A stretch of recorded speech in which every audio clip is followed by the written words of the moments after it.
Hi there, students. Okay, although. Although is a connector.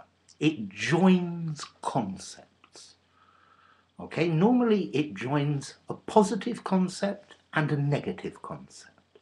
And it contrasts the two. It says one thing is positive, although another thing is negative. For this reason, we say that although is a connector of contrast. Okay, so let me give you some examples. This thing is very beautiful. This thing is very expensive. So this thing is very beautiful, although it is very expensive.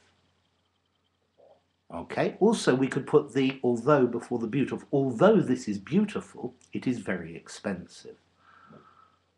Try another example. Interesting, difficult.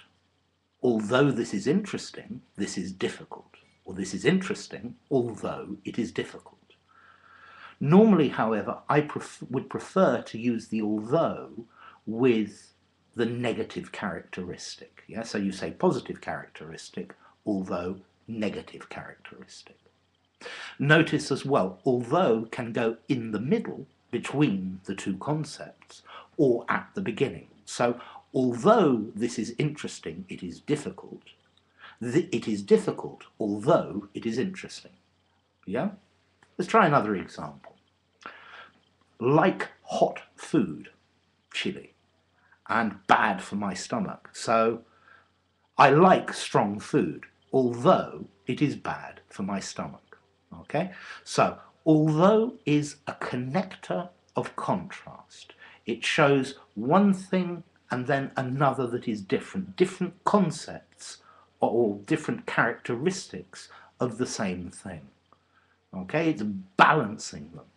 Okay, so Alex is a very good teacher, although he talks very fast. No, I think he talks very slowly normally. Okay, anyway, if you enjoyed the video, give it a rating, subscribe to my channel, and I'll see you soon. Bye for now.